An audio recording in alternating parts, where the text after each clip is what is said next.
100가지 직업을 탐구하기 위해서 전국을 돌면서 많은 분들을 만나고 있습니다. 오늘은 저희 부산 기장에 와 있는데요. 오늘 어떤 분 만나뵐지 한번 자기소개 부탁드립니다. 안녕하십니까. 통일설비 김통일 대표입니다. 회사 이름이 통일설비인데 성함이 김통일. 이름 걸고 열심히 하겠다는 취지가 느껴지거든요. 예. 정확히 어떤 일 하고 계십니까? 저희는 누수일 하고 있고 예. 설비도 가끔 하고요. 방수일 하고 있고요. 이렇게 하고 있습니다. 주로 공사하시는 공간이 네. 일반 가정이나 이런 곳인가요? 아니면 업장 이런 데인가요? 아파트가 아파트. 많고요. 뭐 예. 주택도 좀 하고 상가에서 부를 때도 있고요.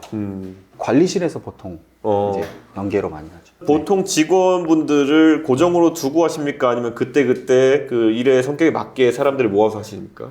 저희는 고정으로 두고 하고 아, 고정으로 두고 하시는군요. 네네. 인력 구하기는 좀 어떻습니까?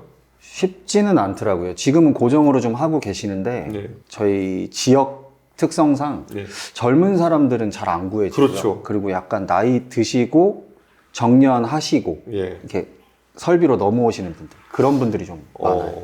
실제로 부산의 다른 업종들을 살펴보면은 외국인 근로자가 이제 진입하는 업종도 많고 한데 이 분야는 외국인들이 참여하는 업종인가요? 참여할 수도 있는데 저희가 한번 왔었는데 예. 말이 안 통해요. 단순한 작업 지시 언어나 이런 거는 뭐 배우면 하겠지만은 그렇죠. 가서 고객의 어떤 니즈를 정확히 전달받고 맞아요. 뭐 이런 걸 상대하는 데는 좀 어려움이 있겠네요. 어려움이 좀 있어요. 현장이 다 다르거든요. 예. 현장마다 다 달라요. 갔을 때마다 그 환경에 맞게 저희가 이제 변화를 주면서 뭔가 일을 해야 되는데 네. 대화 자체가 안 되고 예. 고정적인 업무는 가능한데 예. 이제 그게 아니면 좀 어렵죠. 또 비용 중에 하나로 고려해야 될 게 원자재 가격이나 아니면 이런 것들 텐데 최근에 들어서 뭐 환율도 변동이 심하고 이런데 그런 게 느껴지십니까?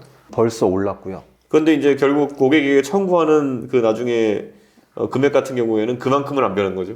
할 수가 없죠. 고객들 입장에서는 주는 돈이 있고 들은 돈이 있는데 예. 갑자기 저희가 자재값이 올랐다 그래가지고 예. 이 공사비를 확 올려버리면 이 고객들 입장에서는 약간 당황스럽죠. 오롯이 이제 사업하신 입장에서 그 가격 상승에 대한 부담을 다 떠안아야 되는 그런 그렇죠. 상황인 거죠. 맞아요. 입소문이 나요. 아. 지역 사회다 보니까. 예. 그래서 이제 어느 집에 이제 뭔가 잘못했을 때 그게 소문이 쫙 나면 이제 그 주인은 이제 일을 못 하는 거죠. 그렇구나. 네. 한편으로는 입소문에 취약한 구조다 보면은 네. 실제 일을 주시는 분들 또는 그 의뢰하시는 분들한테 약간의 가불관계처럼 엮여버린 게 아닌가 생각이 들거든요. 그런 거 있죠. 없다고는 할 수 없는데. 그럼 이게 사람 관리도 좀 해야겠네요, 어느 정도? 그렇죠. 이것도 어떻게 보면 영업이에요.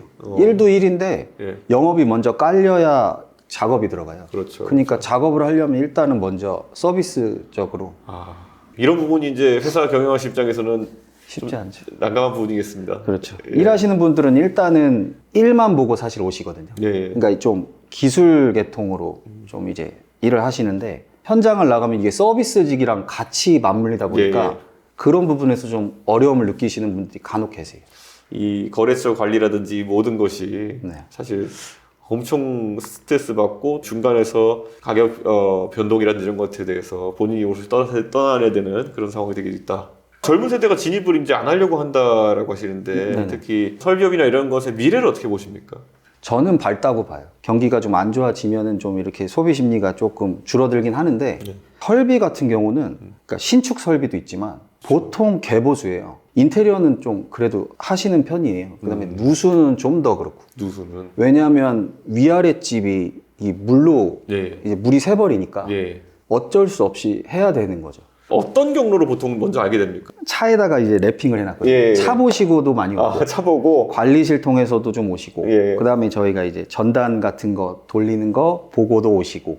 예를 들어 요즘 젊은 세대나 아니면 요즘 인터넷에 좀 익숙한 세대 같은 경우에는 블로그 마케팅 이런 거 보고 찾아온 경우도 있나요? 이게? 생각보다 많진 않더라고요. 생각보다. 왜냐면은 아파트 집주인들이 보통 젊은 사람들이 별로 없어요. 그렇구나. 젊은 사람들은 보통 세입자, 공사비는 집주인이 부담을 그렇죠, 하잖아요. 그렇죠. 그러니까 집주인분들은 좀 연세가 좀 있단 예. 말이죠. 그 아까 말했듯이 원가 이런 게 변동이 심한데 어떤 거에 영향을 많이 받는 겁니까? 그냥 그 공급하는 쪽에서 대리점이나 이런 데서 그냥 단가를 확 올려버리면 그냥 맞아야 되는 구조입니까? 아니면...